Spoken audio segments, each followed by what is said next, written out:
So if you have an FAQ on your website, then add FAQ schema to your website because it will help the bots to understand and find that information more clearly. So you can chase SERP features, but you can also use it as an opportunity to organize the information on your website really well.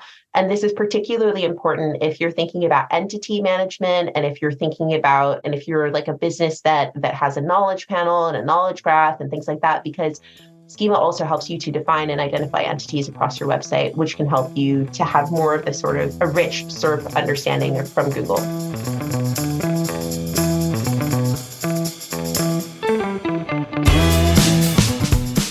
Welcome to the Agents of Change, the podcast experience you've been waiting for your entire marketing career. Search, social, mobile, AI, blockchain, and neuromarketing. These are the Agents of Change, and so are you. Digital marketing success awaits, and your transformation begins now. Welcome back to another episode of the Agents of Change podcast, the podcast that's all about helping you reach and engage more of your ideal customers online. My name is Rich Brooks. I'm the host, and this is episode 517, powered by Flight New Media. Today, we're going to be talking about something that's a little nerdy, but vitally important to your search engine visibility. It's called schema, or structured data, and it can make or break your website's SEO. Even if you're not the one who updates your own website, it's critical that you understand what it is and how it can help you get found in more searches so that you can talk intelligently to your developers about it. Before we do that, I want to let you in on a little secret, something we haven't made public yet. As you know, we've got this podcast, and we've also got our annual Agents of Change Digital Marketing Conference, which will turn 10 years old this year. It actually would have turned 12, but stupid COVID. In any case, this year we're trying something new. We're putting on our first annual virtual summit. That's right, there's going to be an Agents of Change Digital Marketing Summit coming to you. This is going to be a 3-day event in late April with 30 digital marketing experts delivering their best content to you, and all for free.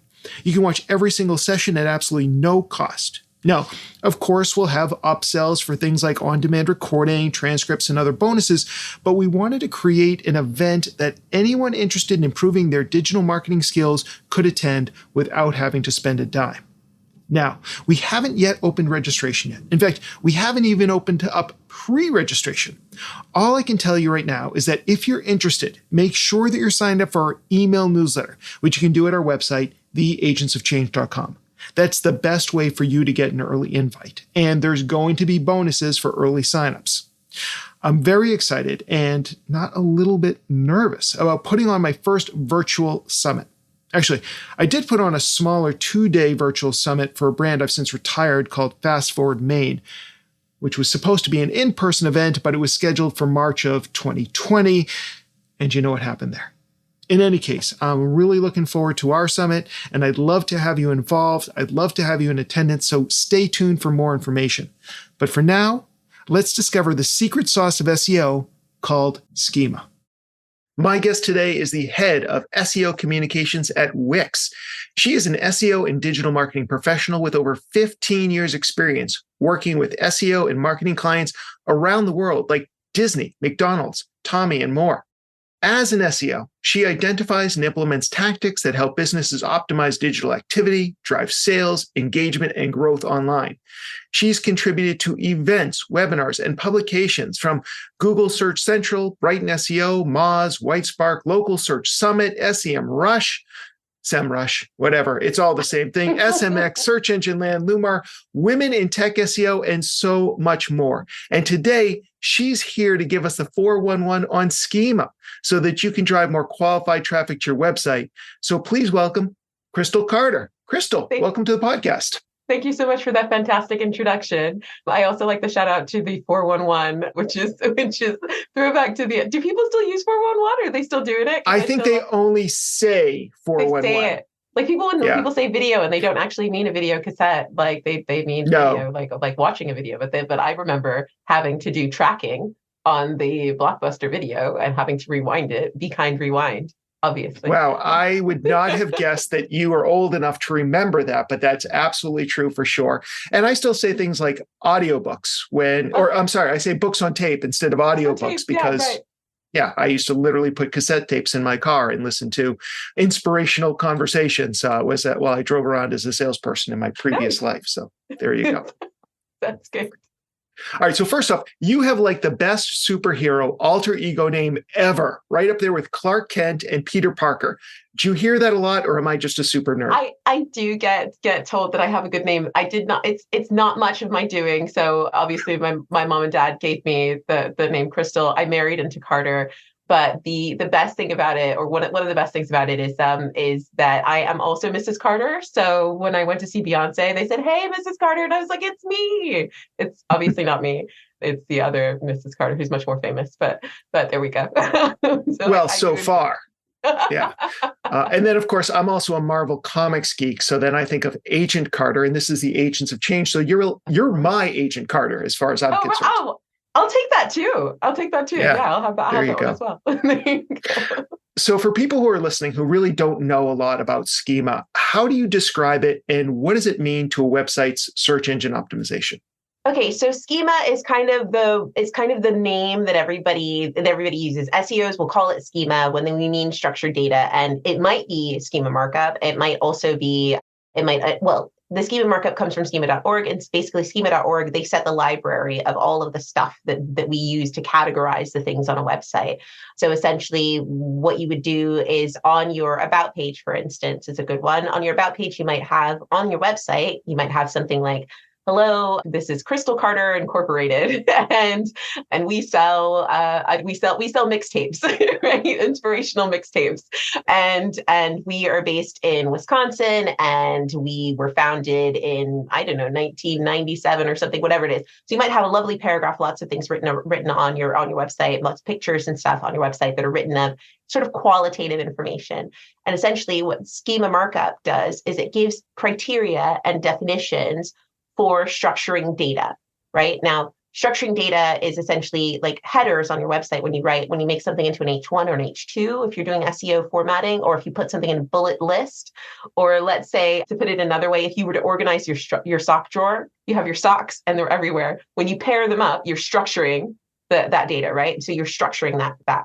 So essentially what schema does is they have all these lists and they'll say, okay, organization, right? So instead of it just being Crystal Carter Incorporated and Google having to crawl all over the page to find Crystal Carter Incorporated and what the name of the business is, you can put a little bit of code in the back end of your website and it will say name of organization, Crystal Carter Incorporated, location, Wisconsin, industry, et cetera, like founder, this, address, this, customer service number, this. So there's all these different criteria that you can go through that are specific to the type of business. And sometimes it'll just say organization or corporation, but it might say something more specific, like a restaurant or like an amusement park or something to that effect. There's over 1,000 different types of different ways to categorize and organize the sock drawer that is your website, so that it's easy for bots to get to it. And that all sounds super techy, right?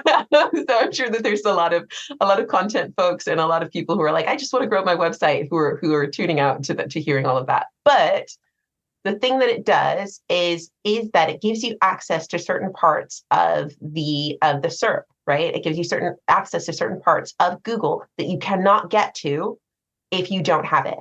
And for some businesses, this is mission critical. So if you are working in the recruitment space, for instance, every job that you have, there's a structured data formatting. There's structured data formatting that you can do for every single job that you list, right? That says what the name of the job is, what the salary is, where it's located, who the person is, like the description for the job, the criteria, like all of that sort of stuff. And you can list all of those things in your structured data. And if you do that, then you're eligible for Google for Jobs. If you do not do that, then you are not eligible for Google for Jobs. And this is very important because Google for Jobs shows at the top of the SERP. So if you don't have your data structured that way, then your jobs won't show in Google Jobs.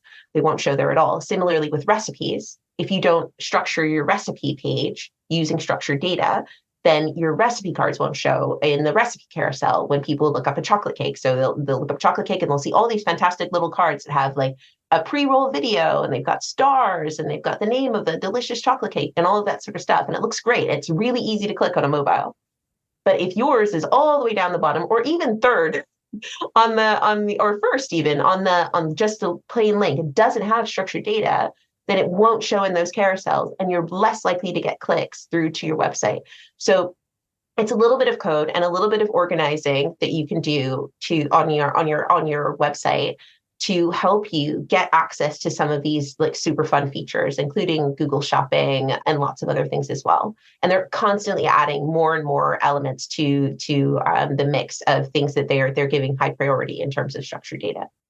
Oh my God, there was so much to unpack from that answer. And you also answered like 4 of my other questions. So I'm glad I have backups on this. But first of all, just like a shout out, because just you seem to bring back so many things from our opening conversation, everything from mixtapes but also 1997, which was the year I founded my company. So I don't know if you pulled that out of your hat or whatever, but just that was impressive.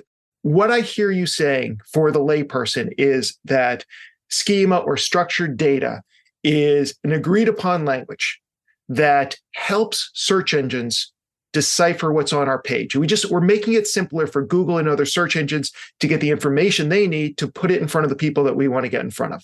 Is that a accurate summarization? And it also gives them the option to mix and match. So like if you were to think about your website as a pizza, like let's say you had a meat lovers pizza or something, right? I don't eat meat anymore, but let's say it was a meat lovers pizza anyway. Let's say I'm having a party and we got a meat lovers pizza. So you have all those ingredients on your pizza, for instance, but let's say somebody just wants a cheese pizza, or somebody just wants pepperoni, or somebody just wants pepperoni and sausage, or whatever it is. What Google can do is if they know that people want to see certain parts of your page, they can pull through certain parts of your page into the SERP, not the whole pizza, just the parts the person wants.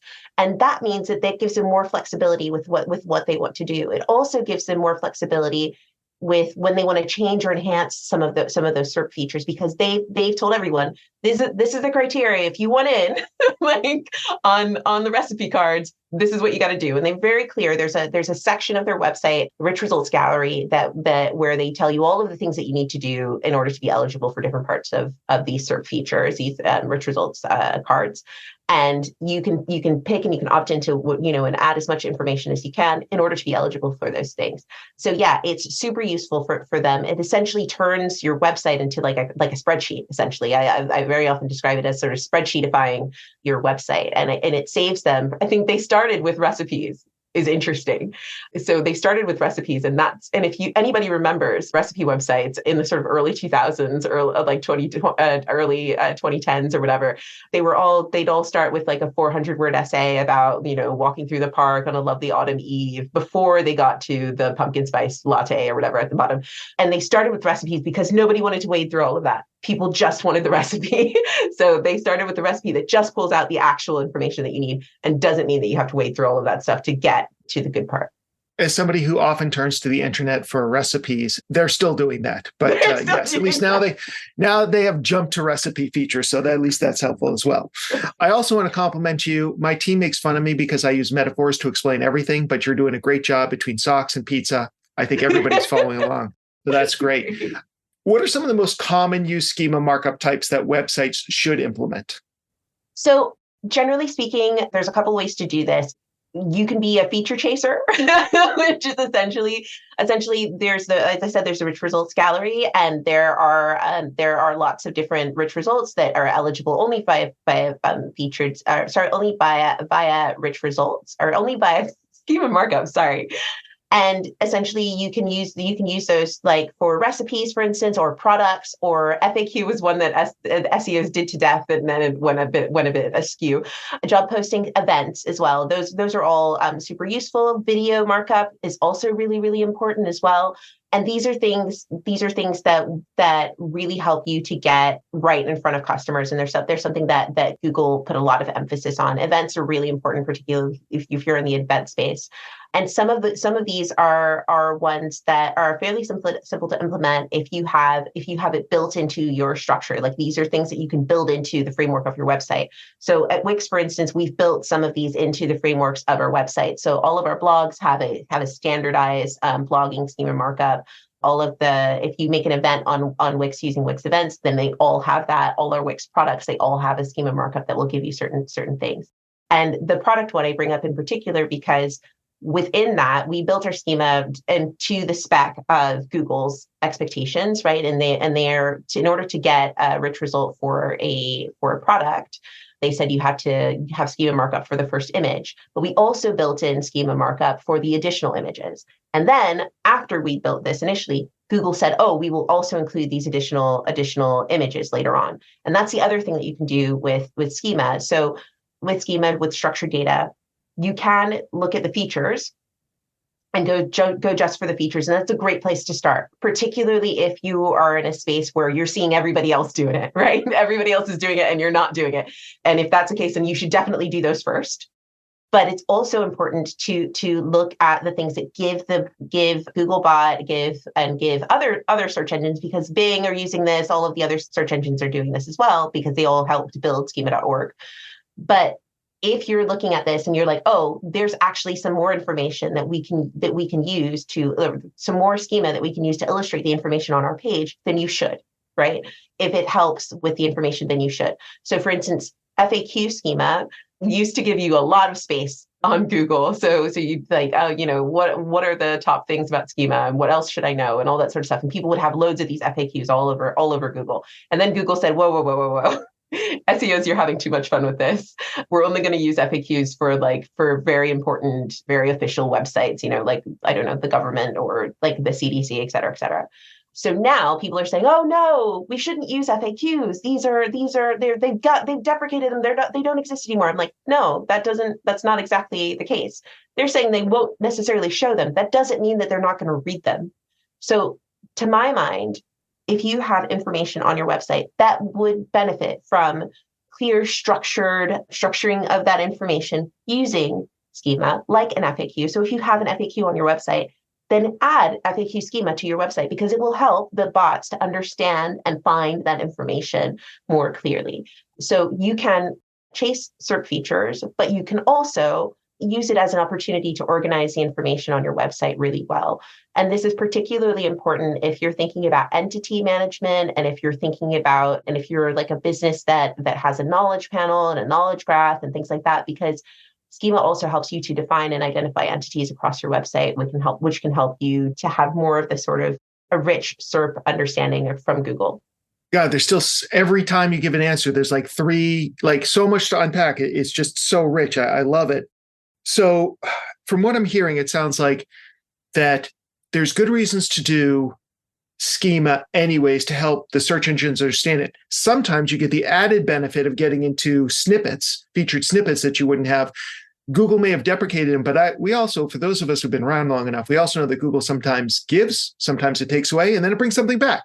So just FAQs could be the hottest thing in 2024, 2025. We have no idea. So it's not the featured snippets from what you're saying is not the only reason to do schema, but it's an excellent benefit for the times where it does appear.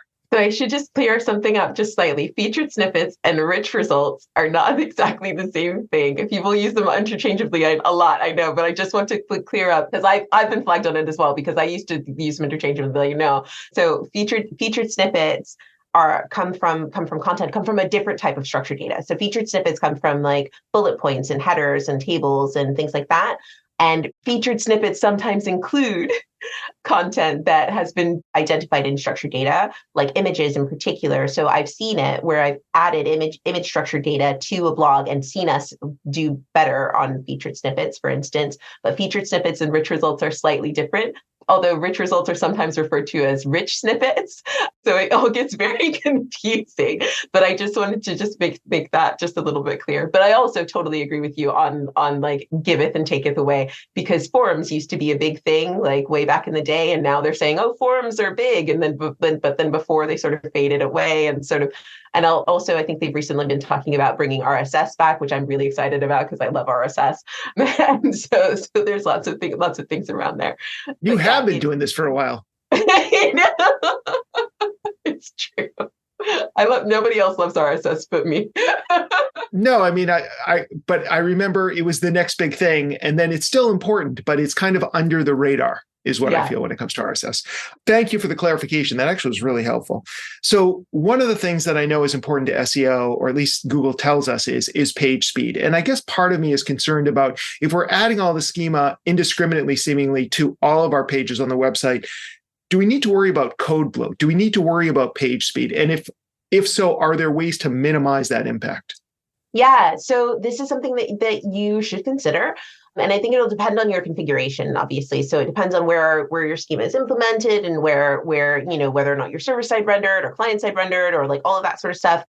So you should look at your configuration. However, one of the efficiencies that you can do with schema markup is that you can use a node identifier, and you can essentially use it as a sort of like, you can define a variable. So you can say on your about page, you can say Crystal Carter Incorporated. I can't remember what I decided my industry was this time, but whatever I say. So the organization name is Crystal Mixtapes, I think it was. Mixtapes, that's right. Inspirational Mixtapes. Okay, so Crystal Carter Incorporated. So you define the organization. So the organization's organization is Crystal Carter. So then if you need to say, so on your blog, then you can nest and you can use the node identifier. So you can say like this blog is created by, and then you can say organization, and then you can link to the place where you actually have the full schema on your organization. So you can include it in your code. You can reference the one that you've identified in other places. It does take some organization, and it does take some planning. And sometimes it means that you have to go back through and sort of make sure that everything's all connected up. But it's something that's worth doing, and it's worth looking at some of those foundational pages and foundational schema that you'll need to reference in different places. So that's one way to be more effective. And again, to nest where you can. So for instance, you would say this is part. So like this web page is part of this website created by this organization, for instance. So you can nest those things. And there's some great tools that you can use for that. So I think Schema app, for instance, they've got a great tool that helps you to guide to look at some of those things. And I think that, for instance, like on our Wix blog, for instance, we have a set of schema that already includes that sort of thing. So when you build out some of your other schema markups, they will reference through some of those as well. Awesome. I guess kind of in the same vein, some people believe that schema will mess with your website design or layout. Is that true at all? So one of my favorite things about schema is that it's in the back end, right? So if you as an SEO or you as a business owner or you as a marketing person have trouble getting sign off on content, which happens a lot, where, they're like, oh, we're working I've had it where I was working with a financial client, and literally it took us forever to get sign off on anything. I think we spent ages putting together this blog project, and then it was like 6 months getting sign off on it. And by the time we got signed off on it, the financial regulations had changed and we had to redo it again. And it was like a whole thing. So I'm sure anybody who's worked in marketing or SEO has seen that kind of thing happen. And the thing that's great about schema is that you're not changing anything on the front end of the website. Your schema should always reflect what's on the front of your website. So if on the blog, for instance, it says that the author is Crystal Carter, then in the schema, it should say that the author is Crystal Carter as well. So you're not changing anything on the front. You're reflecting what's on the front in the back end and organizing it in a really, really efficient way. So it's really effective if you want to improve your SEO, but you don't necessarily want to have to do content planning thing and getting information and getting approvals and getting sign off, all of that stuff, because it's all the same, right? It's like, we're not changing anything on top. The copy's not changing. It's exactly the same. Everything's fine. And the other thing that it can do is that, for instance, for some of the criteria, it can mean that you have to declare certain things. So for instance, for products, if you have some apparel, some clothing, then you typically, I think, if I remember correctly from the last time I checked, you have to declare the gender, for instance, on the clothing. And it might be that maybe on your website, when the person was putting together the page, maybe they forgot to add that, or maybe they forgot to add another element of it. Well, the schema markup can sometimes guide you on some of the things that people expect to see, that Google expects to see. It might be that there's a part of the job posting that you're like, oh, I didn't consider that would be something that people were thinking of, or, that they want to know whether it's remote or not. And that can guide you to say, oh, we should include that whether or not it's remote in our content going forward. And also, if you're working with other people in your team and they're not sure whether or not this is something that should be included, you could say, well, look, this is criteria from Google, from Bing, from Yahoo, from all these people, and they're saying that it should be. And also, if you look on the SERP, it's also showing that as well. So it can be something that can guide you with your content updates, but can also, but even if you don't do any content updates, it can also just help you to get everything move forward and to help you move the needle from a technical point of view without changing anything in terms of content. Crystal, is there any downside if you've got something in schema and just, this is not a great example, but like if I, in the schema, I say Crystal Carter is the author of this blog post, but I don't actually put your name on the web page. Is that a disconnect? Is that considered to be something that might be sneaky, like white text on a white background? Or is that absolutely fine and maybe helpful in some situations?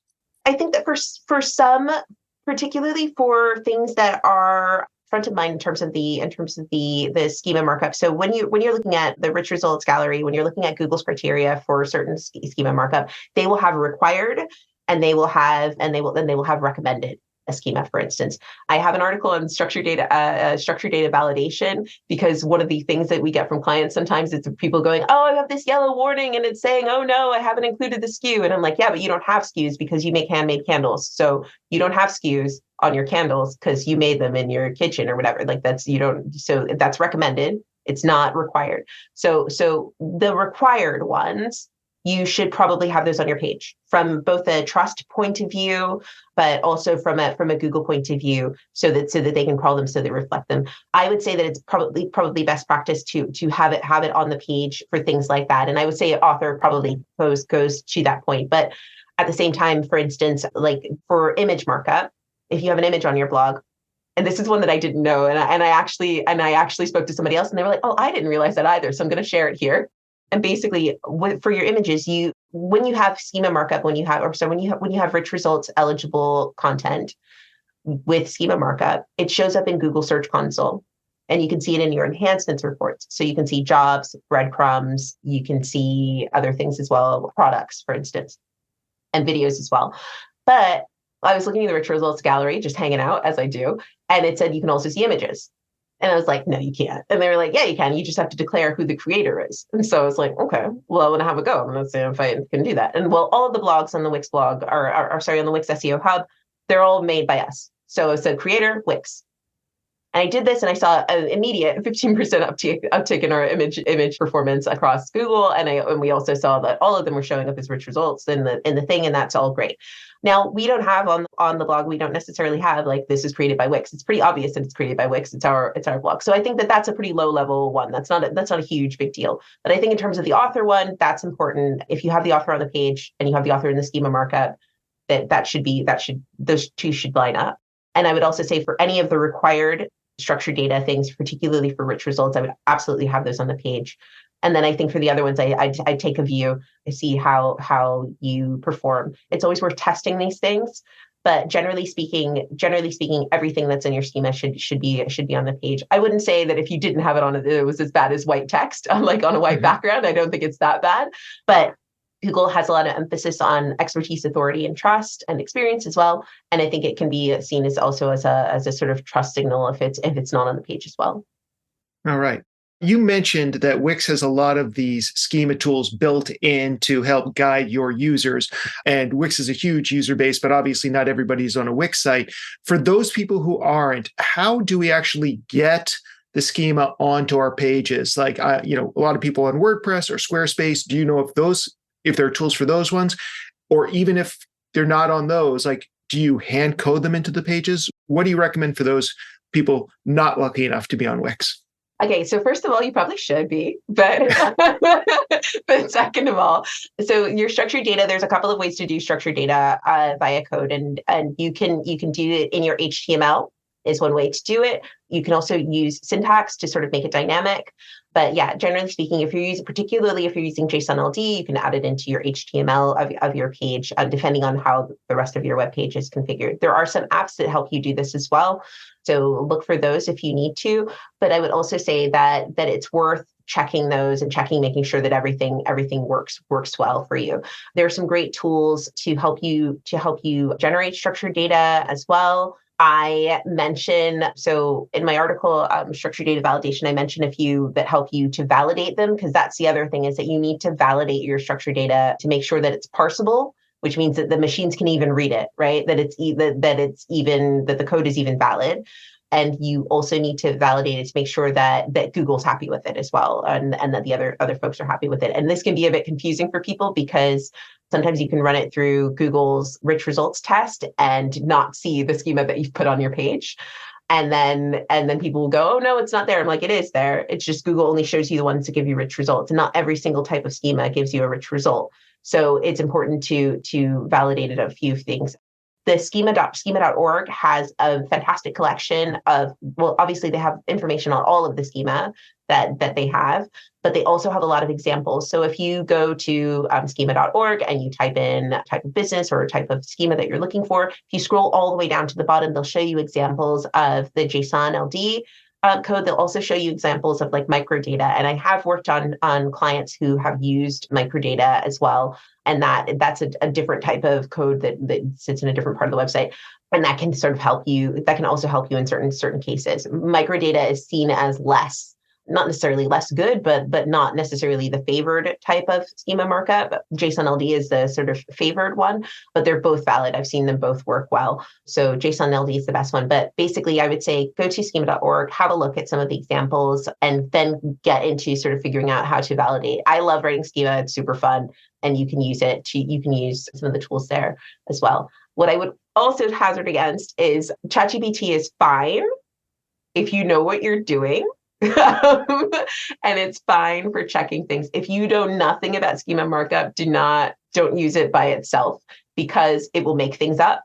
It will make up URLs. It will make up, and if you say, I want it to be this type that includes this property, it will just write you schema markup for that, whether it's valid or not. So if you don't know what you're doing, I would not use ChatGPT to generate schema markup, but you could use it in parallel with something else, or you could use it with somebody who knew. Like if you are somebody who knows how to use schema markup, you're probably already using ChatGPT to help you with it a little bit sometimes as well.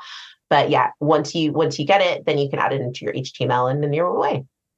Awesome. You mentioned a few times about seeing upticks in this percentage of increases. How can we track the impact that schema is doing, whether it's through Google Analytics or through some other tools, so we can actually then say to our bosses or to our clients, like, look, it's working? Okay, so there's a couple of ways. Features.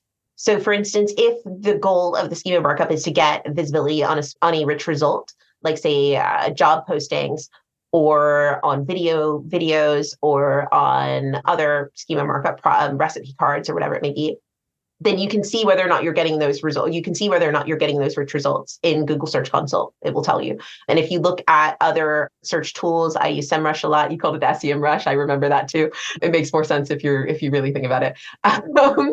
And if you look on those, they'll also show you which rich results you're getting and things. So pay attention to which pages you've made the schema markup, the schema implementation on, and which ones are seeing an uptick in SERP features, and that's a good way to gauge it. The other thing to look at is overall visibility for certain criteria. So for instance, if those pages, you've added those pages and you see an overall increase in visibility based on the date from when you did the update, that's also perfectly fine.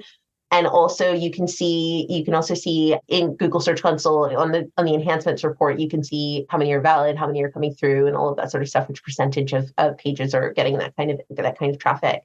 But I would basically say that it's worth looking at exactly which pages have had the schema update, and tracking the result that you would expect to see after you've implemented it. If you're switching to a new CMS, for instance, like Wix that has it built in, then make sure that you know which pages have which schema built into them. So you can use a crawl on a Screaming Frog, you can crawl the whole site, or on SEMrush, for instance, you can crawl the whole site and it'll tell you which pages have schema markup on them. And then you can track the impact of the before and after of those pages as they've been added. Similarly, if you're newly working on a website, then you also want to do that and just make sure that you're updating that. All right.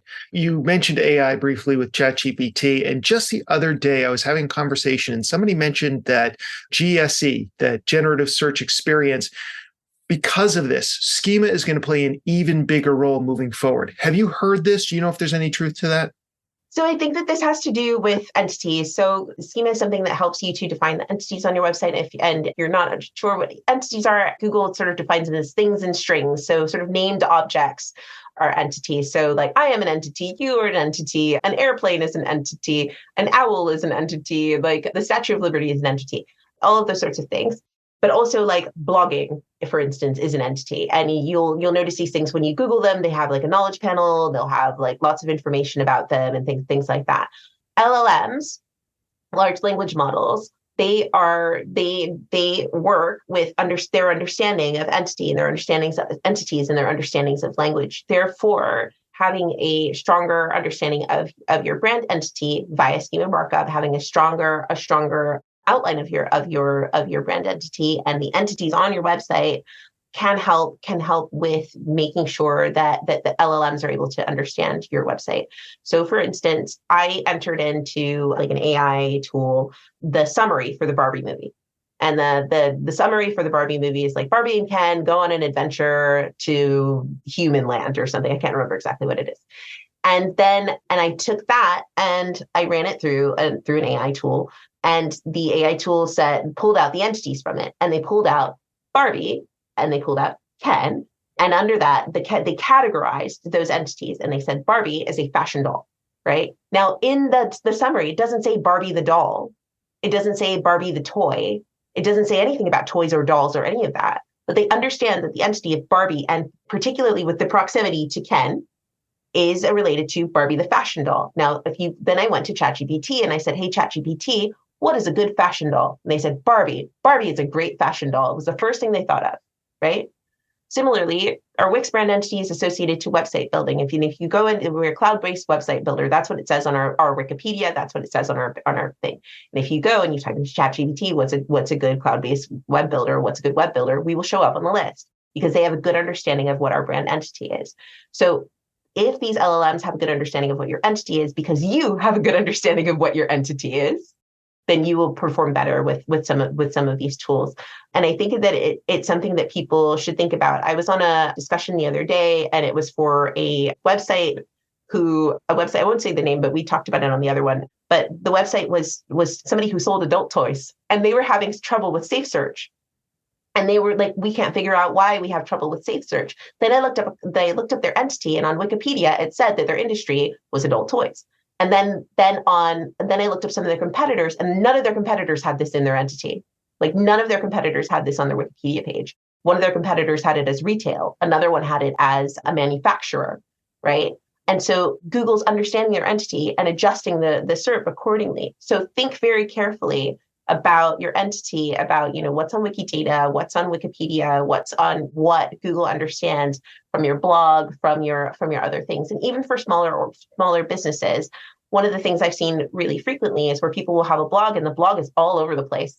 Right? Like, and I'm sure you've seen this as well. Like they won't just talk about what is their subject. They're talking about other random things as well that really don't build upon like their brand entity, don't build upon the topics that they should be expert on and that they should be demonstrating expertise on. They're all over the place. Get rid of that stuff, right? Like, does it spark joy? No, if it doesn't spark joy, get rid of it. Like, you don't need it because it's diluting your entity. So make sure that it's very clear. And you can also do this with images as well. So like I've spoken a lot on visual search and things. And one of the things with visual search is they can identify location. So if I take a picture of the Statue of Liberty, they know that's the Statue of Liberty and they know exactly where it is. And they know exactly, like they got the Google business profile for it. They know all of those sorts of things. So Google can identify with its Vision AI tools, it can identify the entities in your photos. So if you are a business that's based in San Francisco, you should have photos of San Francisco on your website, for instance, and that will help Google to understand that you're based in San Francisco.